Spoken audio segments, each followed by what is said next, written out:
Here we are, ladies and gentlemen, and welcome to another Ignite Your Success podcast. And I'm joined by my business partner, Mr. Jason Urbanowicz.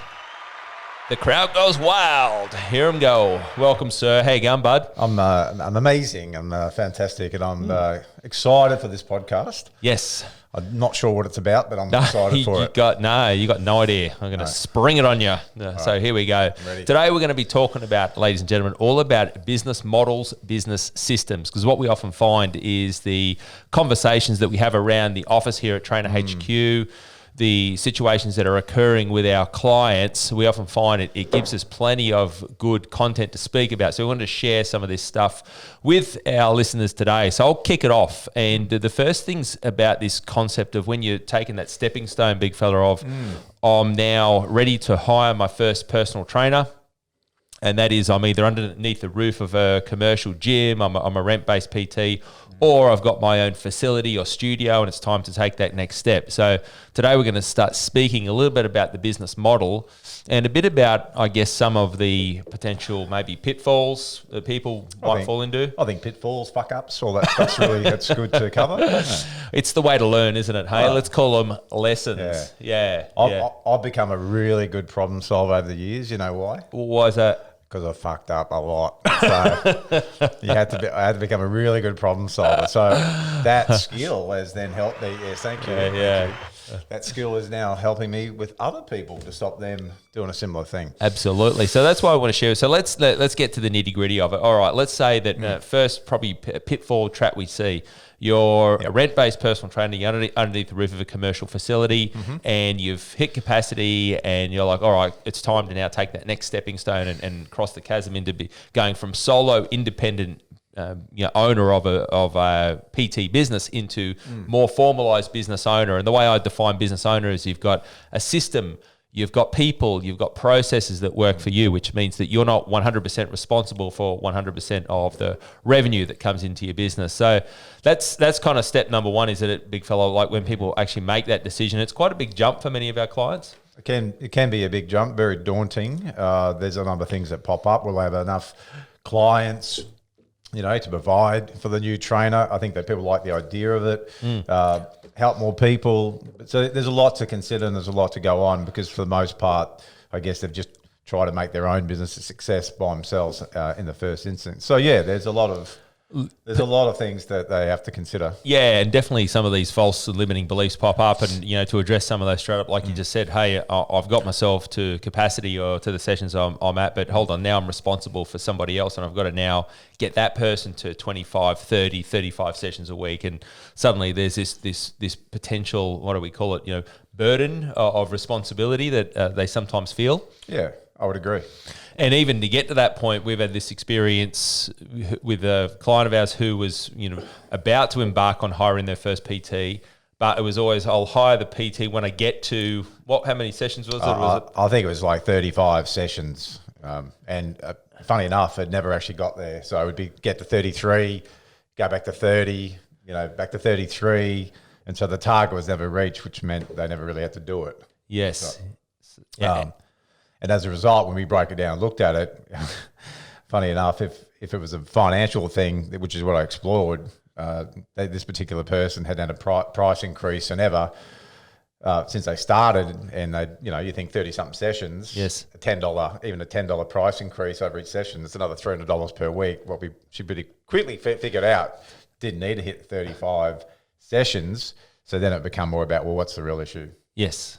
Yeah, and fascinating. So, and that story there, we see many versions of this, and it can become a metaphor for stopping someone from doing it. So, first things first, I guess, to overcome that is that, number one, if you're going to take on a trainer, the way we view it is that although you're responsible for the lead generation, the marketing, the systems, the processes in your own business when you're running your own business, you want to set it up in such a way that you view it as a two-way street. So you market it and you attract the right person who treats it from the perspective of they're there to service the clients from your business, as well as they play an active role in introducing new people into your business. So it's not up to Jason as the business owner to bring in this miraculously arrive these 25, 30, 35 sessions a week. Instead, to go, you'll definitely play a part in putting clients there, but at the same time, you're going to show them processes and get them using your systems and methodology on how to generate those clients as well. And the words I always use is a two-way street. Yeah. Now, there's two sides, right? We've seen and we've experienced this, and we'll talk about that. There's the people that probably delay doing it for some of the reasons we say, and then there's the other side where people jump into it. They've got that type of personality where they're rip, tear and bust. Yep. However, there's a lot of things that go wrong and that you need to be aware of and know in order to hire people. So I've got the enthusiasm, I've got the drive. I've already put the ad out on trainers, but what I haven't worked out is the nuts and bolts of how to make this thing a success. So I guess for you, mate, let's talk about that. What were some of the things that you figured out early on in the piece when you went from a solo trainer yourself to 13 trainers doing over 200 hours per week? That just doesn't miraculously happen. What were some of the pitfalls that you found out the hard way, or things that you had to go through in the first instance to be able to hire a trainer? Absolutely. It was definitely that one that we were just describing then. It was the notion or the idea that it's now up to me to produce every single client. It's now my responsibility to bring every single client in, and that brought with a certain level of, I guess the word might be stress or pressure or whatever. And although I was passionately driven to try and make this happen, it was like, well, once I realized that it's not all up to me. That's why you build a team. You build a team of like-minded people who want to be a part of it, want to help it grow and fulfill your mission as well.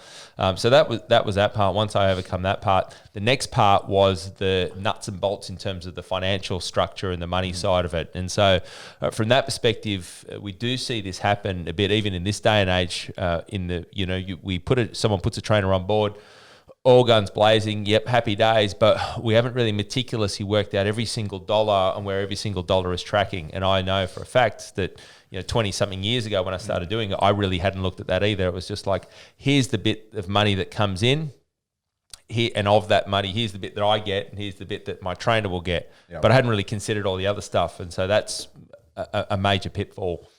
So meaning that you could, and the one thing that I experienced in the early days as well, and what we see a lot of is that I go to hire my first trainer, and I'm thinking more like a trainer rather than a business owner, meaning like, oh, okay, well, there's no way you're going to work for me unless I give you half, 50-50 split. Yes. No trainer's going to want to work for me, unless there's that. Yes. However, like you said, but you're taking all the risk. You're now responsible for the lead gen, the marketing. If you're in a gym, you don't have your own facility. You're paying an additional rent for a trainer. Whittle that all the way down, takes out the tax, everything else. We've seen it time and time again that now you might be making $7 or $10 per session off that trainer, but you're doing all this additional work and taking on this additional, I guess what you would say, risk to some regards, because you're now responsible and reliable for these other elements. Yes. It's just such a trap to fall into. Yeah. That thinking that you're still thinking like an employee rather than a business owner. And I guess that's the part to address, right? How are you actually thinking as you go into this? Yes, absolutely. And so if we were to break this down, like to give everyone listening to this and viewing this some numbers and figures, and I'm just going to use some very round sort of basic numbers on a very, what I would call a sort of similar or familiar structure that you might see around the country in Australia, even around the world in rent-based facilities. Let's say if a charge-out fee was $77, and I'd say in 2021 for a 45-minute session, $77 would be a average or maybe conservative figure to charge someone for a one-on-one 45-minute PT session. Depends on where you're at. I'm sure plenty of people listening to this are doing way more, and I'm sure others are thinking, wow, I'd love to get $77. But from our knowledge and perspective and what we see, that's probably a pretty conservative figure. First thing is the GST. So the GST is not your money in Australia. You're collecting the goods and services tax on behalf of the government. So you're becoming a bank. That's 10%, and that's why I've used the figure of $77. We take off the $7 and we put that straight into a separate account, into a GST account, a bank account. We don't touch it. So that money arrives into the business bank account. The first step we need to do is to make sure that we don't even touch that money, because it is not your money. Put that over into the GST account. That leaves us with $70. Now, with $70, we also need to pay a gym rent. Now, depending upon what gym you're at, around the country, we see it, $300 would be pretty common. Yeah. If it was $250, we still see that, and sometimes as low as $200, but sort of somewhere in that range. So if we took the middle of that, $250, and then we went, all right, well, that means that now for every single session, we can figure out how much gym rent needs to be partitioned off per session in this example. So we go at a minimum of 25 sessions a week. That's 5 sessions a day, 5 days a week. And these are 45-minute sessions, by the way. And that's quite, in my opinion, a very conservative and minimum target or figure that a trainer should get to inside 12 weeks. Because that literally equates to 17 and a half hours of work, which is, it's not a heavy workload, is it? So if we can get, that would be your minimum target. So then we go, of every single session that we perform, $10 now gets attributed to gym rent. So I've taken my $70, I've now taken $10 off it, and that leaves $60. Now with the $60 left, there's 2 parts to it. I've got to, of course, pay the trainer a fair and reasonable wage fee, and depending upon whether they're under an employee arrangement, casual employee, whatever that might look like, or a contractor arrangement, that part needs to get sorted. And then you need to have a profitable business, and there's a margin that goes with the business, and that part is you as the business owner, that's your profit, and that's also your pre-tax profit. So you're still going to need to pay business tax off that. You're going to need to pay business expenses, marketing, lead gen, all that sort of stuff. So if we break that down, if I was just to split that down the center and make it nice and clean, that's $30 moves over to the trainer. That's the fee that you got paid for conducting that session. And then $30 moves over to the business as the profit. So then we look at that and we go, well, for the trainer's perspective, they're getting paid $30 for a 45-minute session. But in actual fact, if we were to put that into an hourly rate, that equates to $40 per hour. That's the amount that they would be getting paid. So in an industry where the award rate sits at 26, 27 or 28, whatever it might look at per as award per hour, you're getting paid well above the award rate in that instance. And what it enables the business owner to do with that $30 is to be profitable. Yeah. So, one thing to point out, you just rattled that off the tongue like it was talking about your daily activities. And for some people watching, you might watch this going, holy moly, this is the experience, right? This is 20 odd plus years in the industry, being in business, figuring all this stuff out to just rattle it off. And you can see why some people, they fall into being discouraged by it, or they just don't simply know what they need to be doing. And bad decisions get made, bad choices get made. And my opinion is that for the most part, with money or in business, we need to have an intellectual relationship with what we're doing, which means learning all this stuff from someone who's been there, done it, knows, or you take the time to learn it all, which is, of course, the longer way around, but that's what you need to do. Having an emotional relationship with business decisions, finances, money is a trap for disaster. Like when you're saying, I should pay this person that, or I'm going to feel bad if they don't have this, that is not the right approach in business. And if you speak to anyone who's successful in business, they'll tell you the similar thing. We need to have an intellectual relationship with that. The emotional part has no part to play in figuring out the part that Brad has just run you through. And again, that's why people make bad decisions, and that one, lack of knowledge, lack of understanding how to structure their business when they're doing this stuff, lack of support, and then let the emotions get in the way. Going, well, I need to pay this person X amount. Yeah. And they're all, once again, it's going to be a recipe for disaster. So if you can't articulate it and break it down and have all that information in front of you, like Brad had just said, then that's what you actually 100% need to do before you start making decisions. Now, all this sounds like a bit of doom and gloom, right? Yep. But we got to cover this stuff because there's so much, in my opinion, there's so much ill-advised education out there, or people claiming that they know how to be coaches and they're not. And we've seen it firsthand with other people who have come to us. And this example Brad's talking about, we've actually sat down someone and go, who worked this out for you? Was this you? Oh, no, I had another coach. And they go, well, I'm hate to be the bearer of bad news, but that person has not done it themselves, or they got no idea, because you're literally making $4 a session, which leaves them in shock, total shock. So it's very important that you seek the right advice, like you would with getting an accountant or anything, when you're setting this part up, because it's crucial. on the flip side to what we've been talking about is just a whole new range of possibilities and freedom, flexibility, and increased profitability, great lifestyle. And I guess that's the next part of it. Yeah. Is that why would you want to learn all this stuff and do it? Absolutely, yeah. And just back to that in terms of like I've had someone, was making $4 per session. This person was running, they had a couple of trainers on board. They were doing, $4,000+ per week of actual business turnover. So from the outside looking in, you say to someone, I'm doing over $4,000 a week. It's pretty impressive. But what we found is that because there was not enough margin in there, basically that person was becoming like a bank. They were kind of collecting all the money and then just sort of paying it all back out again, and they were left with a smaller amount. So we identified that part really quickly. The other bit to it is from that perspective, on that psychological part that you spoke of, and not buying into popular thought or what might be out there. It's like someone may say, well, hold on, charge $77 and you're only getting paid $30 of that. Hold on, that doesn't make sense. But as you can see, we've broken down a whole business model and a structure, and that's what it's all about. Now, that there can be incentives in there when your trainer goes to a next level, hits certain targets, they could move up to $32, $35, $37 a session, and that obviously shifts the margin. But if let's say you were to be collecting, conservatively $25 per session that your trainer does, and your trainer does 25 sessions a week, that's $625 of passive revenue or income potentially that comes into the business. And multiply that out with, you can get your second trainer and your third trainer, and you start to see that now what we're building is our business. And one thing that just popped in my mind as you were talking about the GST, you mentioned GST, and some people might be watching this going, well, I'm not even paying GST.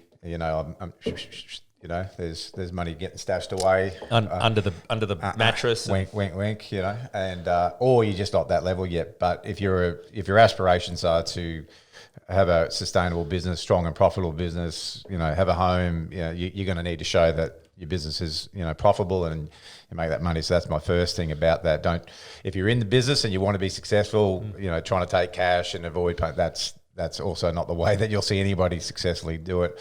The other part is that when you do get to the point where you are paying GST, if you're not now, then you also need to be mindful of that with your charge out prices, etc. So I've had someone I helped not long ago that they did tip over into then having to pay GST, but their fees stayed the same. So what does that mean? Well, as Brad said, if that was 70 and they're now paying GST, now they're going to pay that part of it. So now they're not actually getting that amount. So my simple advice was, you need to add the GST component to it. They'd never had a price increase. The next best part was that they hadn't had a price increase ever, so they increased it slightly higher, and so their increase in revenue went up as well. So not only did they not cop it because they didn't realise that this was happening, and I think it was actually at a cost of $15,000.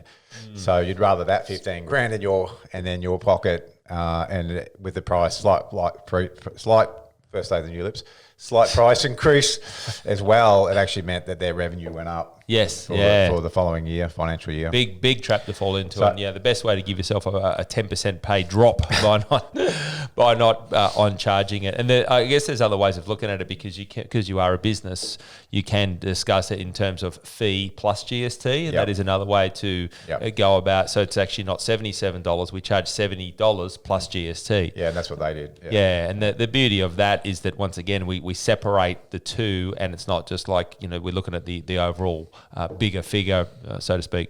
So you can see why it's important to again seek out advice, reputable advice when you're looking at doing this stage, because you've had it, I've had it. That's what we're here. That's what we do. We're aiming to stop a lot of these costly mistakes that we had to learn the hard way when we started out. Spent tens of thousands of hours learning, educating, to have this stuff and help others. So definitely seek out advice, be it with us or somebody else that's reputable. Just if you're going to this next stage and you're not sure how to do it, make sure you get help. Yeah, and also there may be people listening to this and thinking, well, hold on, I wouldn't be the person to work for $30. If I knew that I was getting charged out for $77, I wouldn't work for $30 a session. Fair enough. If that's the case, you may be the type of person who prefers to do it yourself. You might more have the entrepreneurial spirit or whatever it might be. You're probably the same person who's comfortable paying a gym rent. You're probably a person who's comfortable paying tax and GST and all the rest of it. What we're talking about here is when you're attracting the right type of team members into your business, you're probably looking for the type of person who wants to be part of a team. They're probably not the person who's super pumped with paying a $250, $300 gym rent. They don't want to run a business. They don't want to run a business. They're a great trainer, outstanding at what they do. They do a great job, and they want to turn up and train people and do what they're best at. And they may even not be that great at sales or any of that sort of stuff. And therefore you go, okay, cool. If that's the case, well, we will educate you on our strategies and how to bring more leads in, but I'll take control of the sales process. And as the business owner, I'll be the one who I'll convert the clients, no problem at all, because you've got that part down pat. But so that's the type of person that you're looking for. And that's across the board in the industry. Not every real estate agent wants to run their own real estate business. They just want to turn up and do what they want to do. So it's the same thing. So on the flip side, now we've covered the things that I guess you could say, like, be mindful of. You got to be knowledgeable about. But there's so much great reward if you are the type of person who goes, look, I really want to see what I'm capable. And I've say it time and time again, business is the best personal development program on the planet, because it just can keep delivering more and more for you to step up and grow as an individual. And that's what I love about business per se. Otherwise you'd be in a job. So what's the great things about then building a team? What did you experience, and what are some of the things that we've seen firsthand about, if you're hiring your first team member or beyond? Yeah, a couple of bits.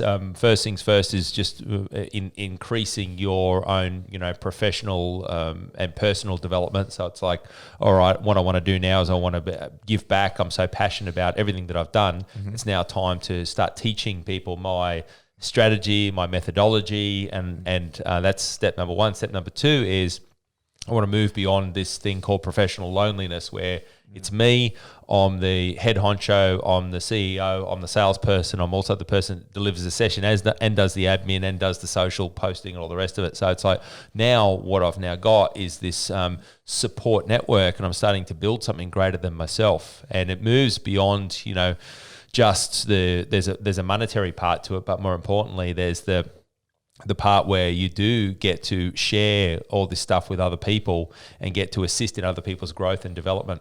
Yeah, I certainly loved it, and that part about being able to help more people, provide more opportunities as well. Like when I look at our, I guess I'd say like 98% at least of all the people that we work with since 2007, that's their ambitions. They want to, if it's one trainer, 4 trainers, we've had people who've had up to 40 trainers that they've hired using our methods and systems. Yes. And the same. The feedback's always the same. It's like they've provided these opportunities for people that don't want to start a business. So the part that is obvious that I like about what we do is that we're contributing to growing and expanding the industry for more opportunities. But on the flip side, then you've got a business that can run with or without you. Yep. So go away on holidays, all these classic things that normally are a concern for solo business owners, self-employed, not just in our industry but across the board. Those things start to remove. You've got that flexibility, you got the freedom, you got designed your lifestyle. You can increase your profitability. They're all the things that I go, why would you do all this? And it's such a liberating feeling, but one that will have to cause you to rise up and develop and be better across the board. And it's hard to, there's no better feeling in my opinion than to be able to go, hey, I've got this business that just runs with or without me. Yes. We've currently got Brad Davis from BDPT over from WA. He's moved over here. Yep.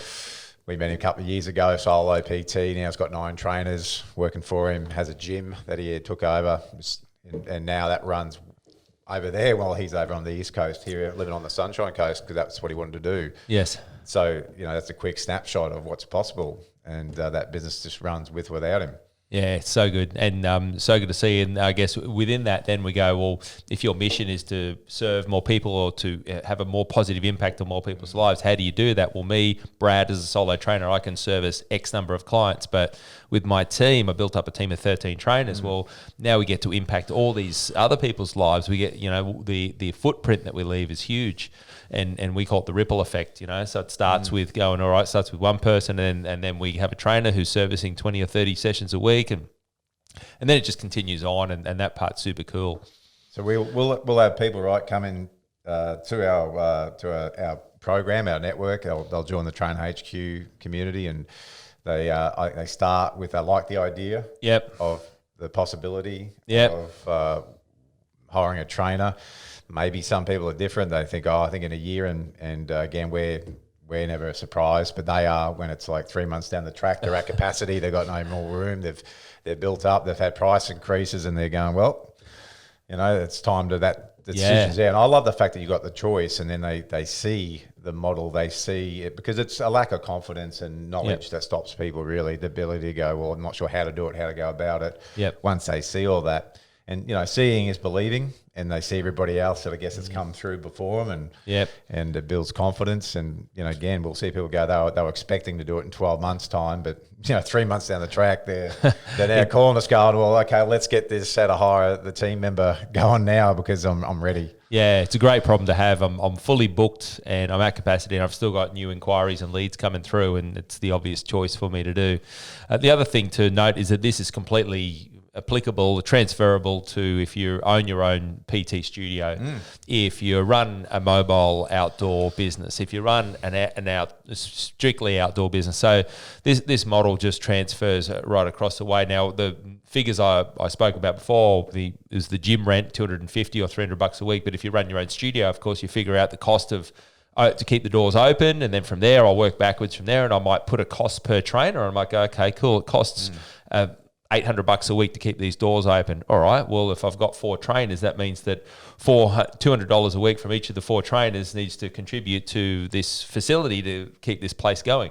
Yeah, MMA, we've had MMA studios, same thing, hiring coaches to take the sessions and other team members. It's applicable across the board. We just use that one example of the PT rent in the gym. That's applicable, like Brad said, across the board. Yeah. The only trap that people could fall into, but is hearing what they heard me say on this podcast today and go, that's it, that's the model. All right, 77, that. Don't. Stop it. Stop it.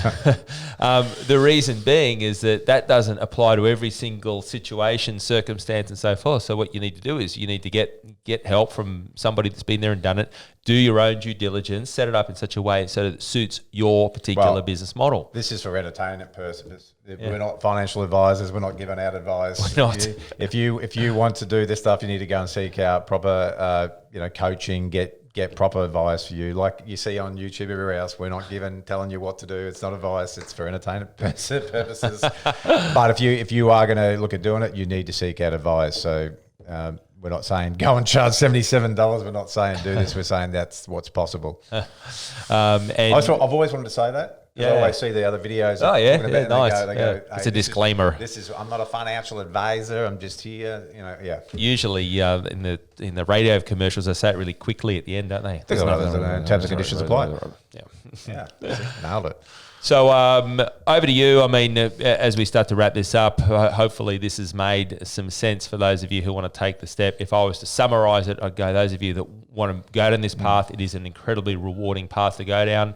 It is an incredibly great journey, and what it means from your perspective is that you do have the ability to grow your business to that next level. We've often, when we launched this business 14 years ago, when we commenced our very first seminar back in 2008, what we said then, the seminar was called How We Earned $100,000 a Year whilst working 20 hours or less per week. And so $100 grand a year, it's about $2,000 a week. Quite incredibly doable for someone with the right system and methodology. With this system that we've just spoken of today, you have your first trainer on board, and let's say you were to receive a passive income of somewhere in the vicinity of $500, $600, potentially $700 per week once we've taken out all the expenses. That's your first trainer. Put your second trainer on board, put your third trainer on board, and you're getting yourself very close to that $2,000 per week figure, if not there already. So, instead of going, how do I make $100,000 a year whilst exchanging 20 hours a week of physical sessions? How do I make $100,000 a year whilst exchanging 0 sessions per week? And that part there, in my opinion, is a pretty attractive quality, that's for sure. Yeah, and my final take on this is what I hear you used to say all the time at seminars, and it's just suspend judgment, but stay open-minded to the possibility. People go, I'm not sure how would I do it? Would it work? All those things are limitations that you'll put on yourself to not even take that first step to inquire. So if you listen to this, and if you're still here, it's something that I dare say resonates with you, or you got interest, otherwise you would have switched off. But just be mindful of that that limiting thought process or mindset or beliefs that, false beliefs that Brad was talking about earlier, and just stay open to go, well, what would happen if I explored that? Maybe if other people have done it, why can't I? Who do I contact? Who do I reach out? Do I just start the conversation just to explore? And that's how anything starts. But we hear it a lot too. People go, oh, it wouldn't work in my gym. It wouldn't work here. It wouldn't work for mobile. It wouldn't work in my town. Seen someone else do it. Yeah, it didn't work badly. Yep. It's hard to find good trainers. There's a list of things, and we're here to tell you. If you go and search on our website and case studies, success stories, every year 160 odd students come through. We've got a lot of evidence to back up that this stuff works. Otherwise, we wouldn't be here doing this podcast right now. Absolutely. All right, gang, we'll be signing off there. Thank you very much for tuning in to the Ignite Your Success podcast. Thank you for joining me, sir. And thanks. Stop it. Stop it. Yeah. Stop it. Yeah. Bye-bye, gang. It's been a pleasure for you to watch us.